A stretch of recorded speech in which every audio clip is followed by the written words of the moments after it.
Hey guys, Sandy here, and I am up scrapbooking these two photos of my girls on some water rides. And I have only one thing planned out for this layout, and that is this wood veneer adventure. And this is a Heidi Swap item. And I covered it with Liquitex ink and let it dry actually for a couple days because I did put some thick ink on here. It was a much lighter blue until I kept just putting it on thick, and I put it on straight with the dropper and just kind of like let it sit there and soak in, and that's how I was able to get such the dark bold color on there. So like I said, that's all I have planned. These two photos, this one adventure wood veneer, so let's see what I can do. I knew I wanted to use a bunch of stash for this layout, so I went ahead and pulled out one of my new papers, which is this Chamel box of crayons rainbow paper, and some older papers, which are these papers right here. And then just went and pulled out a few things from my stash that I thought might coordinate well color-wise. And I didn't even go through everything. I just went through like a handful of things. Now, I knew that I wanted to back this adventure wood veneer just because I wanted it to look like a solid cohesive piece and not have it covering, like you would be able to see multiple pieces of paper behind it. I want it to be one huge like piece. And I have to say, I really enjoyed using those Liquitex inks to color my wood veneer, and I definitely think I'm going to continue to use that technique in the future. I really enjoyed it. So I go ahead and press down this piece of paper, and this is from Echo Park. It's a Dots and Stripes 8x8 paper pad. I'm not exactly sure, don't remember where this diagonal stripe came from, but I am going to use it as my background, and I know that I'm going to use a portion of the rainbow paper, and I'm like, okay, perfect, going to use it, and then I trim it off just to figure out how big this rainbow sheet should be. And I mess around with how I want the photos and the word adventure. When I had first thought about this in my head, they were all going to be very close, very touching, lots of overlapping. And as you'll see, that has actually changed a little bit. Now, I thought I was going to try like bending up my paper a little bit and giving it a little bit of an edge. Really didn't work for what I was going for. I see everybody like bending their papers up and giving it this little edge, and I really like it when I see it on other people's pages, but for some reason it just doesn't happen for me very well. It's not something that I can pull off. And I know that I would be able to pull it off if I just sat here and practiced a little bit and maybe, played with my papers a little bit more. But that doesn't happen. So I do pull out this 6x6 paper pad from Pattern Happy. And I do have to say, I really like their 6x6 paper pads. They're very usable colors and very usable designs on them. So they're not like when you look at some of these paper pads and you're thinking, holy moly, how in the world am I ever going to use this pattern on a page? But really usable. Like those stars, so totally good. And then this green on green kind of messy grid, perfect. Works great. So I go ahead and map the photos because I really am going for kind of a colorful layout with the rainbows.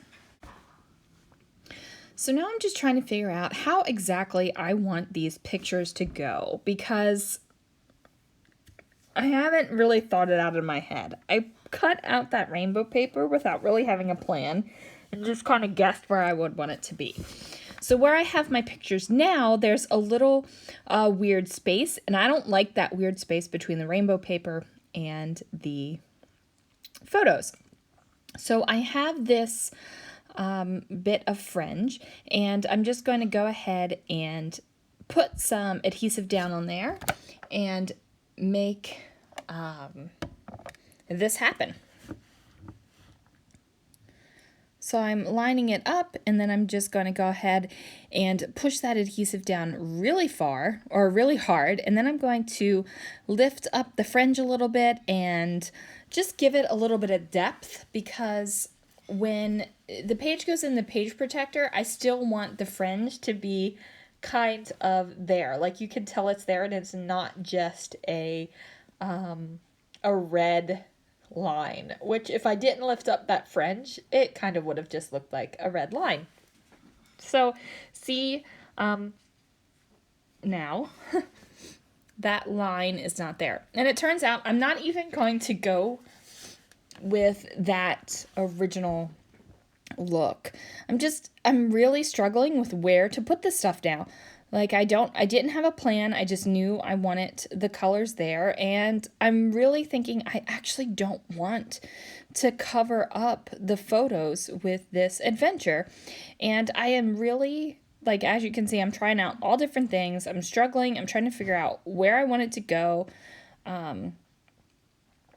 what to cover up, what not to cover up. Like, where is this stuff going to go? And finally, I'm going to figure it out. I promise I'm going to figure it out. Do you guys do this? Like, there are times where you see something in your head when you start, like you have that perfect vision going, but then as you're creating it, you kind of lose the vision. It doesn't, or it's not that you lose it, it just doesn't turn out the way that you're thinking it should go. And that's what I had here. Like, I legitimately it was not what I was thinking. So I just decided to go ahead and lay it out. Woo! Had to stop that recording for a moment. I was going to do this pretty awesome sneeze. So I just decided to put it up here, and then I would make something fun over on the top here. Now, I have these Pink Fresh mirrored stickers, basically, and it has this little rainbow. So I decided to go ahead and place the rainbow over here in the corner just to give it a little bit of fun. And this is what is this? An acrylic heart from some Chamel. I think it's from Starshine. And I put a little pink on it with a Copic marker just to give it a little something. I don't even think it stays there. I think I switch it out with something with a little bit more color. Yeah, I don't think that stays there. Okay, so now I'm just finding the stuff to kind of finish this layout. Like, I put a little star underneath the rainbow, and I'm just trying to figure out where I should, put some embellishments. I finally figure out how to get the photos. I do have them overlapping just ever so slightly, but not a whole bunch, and I'm not losing a lot of the photo. And originally I thought it was okay to lose a lot of the photo because, it's background stuff, and there's a lot of trees in this one photo, but really I discovered I want it to see as much as the photo, and I want it to see that background bit. And I think that is something that I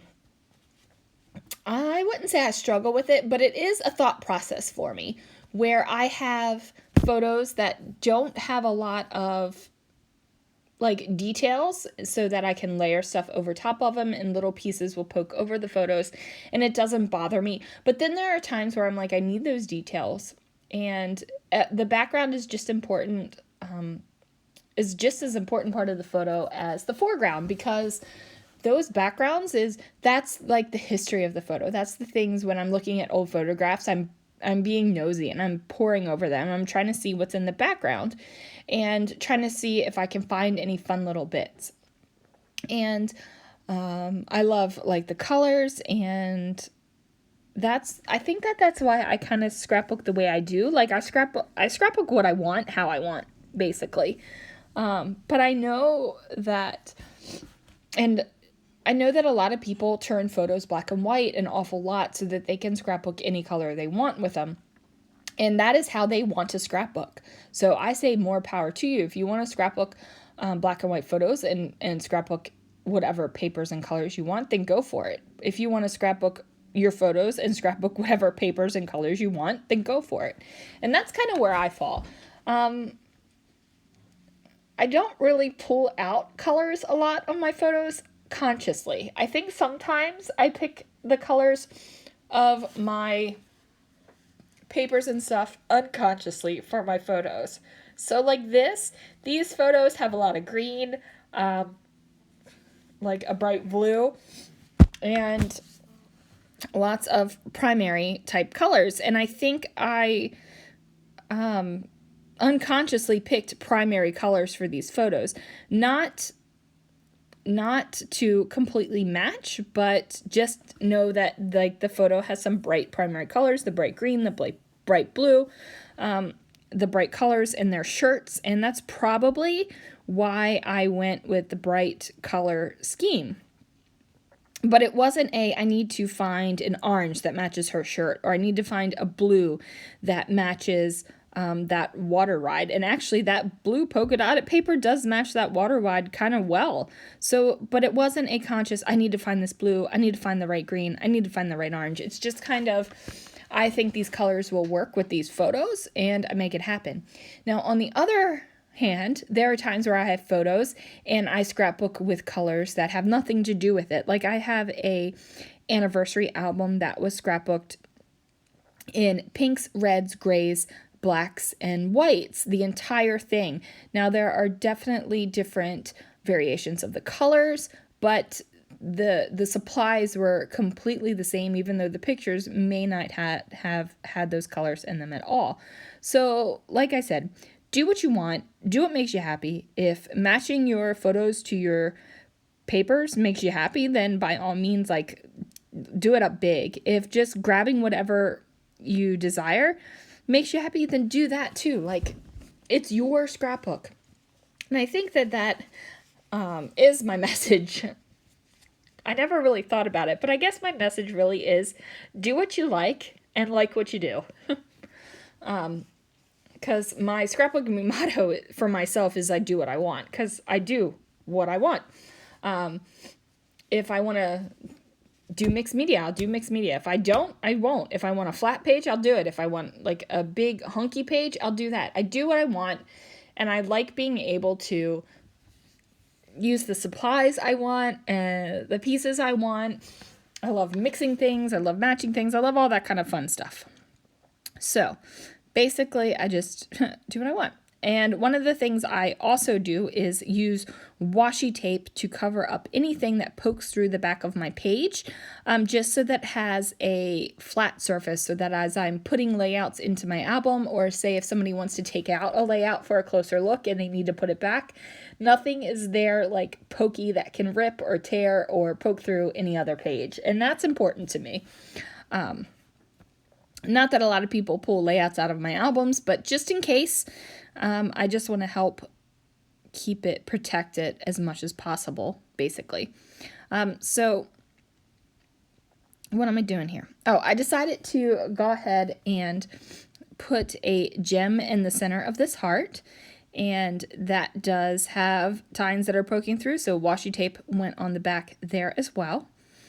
And I'm thinking that blue is kind of like, well, bam, I got blue right here. So I felt like I needed to bring that blue just a little bit more onto the page, because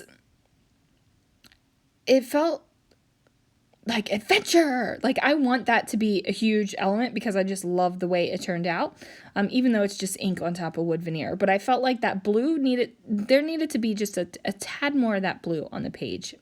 And just adding this little strip down here made me happy and fulfilled that bit of blue I felt needed to be there. So here is a puffy sticker sheet from Gossamer Blue that I have been reaching for a lot recently. I predict that the puffy stickers will be gone shortly. And I went ahead and used that kind of red speech bubble with a heart. And then I'm going ahead and adding some red stars. And these were actually from the Target dollar spot at Christmas time. And I just wanted some of that shiny red over here as well, since I have that shiny red heart. And then I'm just kind of like messing around with the hearts and where I'm putting things. And I have these little puffy yellow hearts that I'm just placing around the page, and I like that a lot. So that makes me happy. So they're going to stay right on the page. And then this is what I usually do. I add a little bit more adhesive and the page is going to be done. There it is, guys. Thanks so much for watching. I'll catch you next time.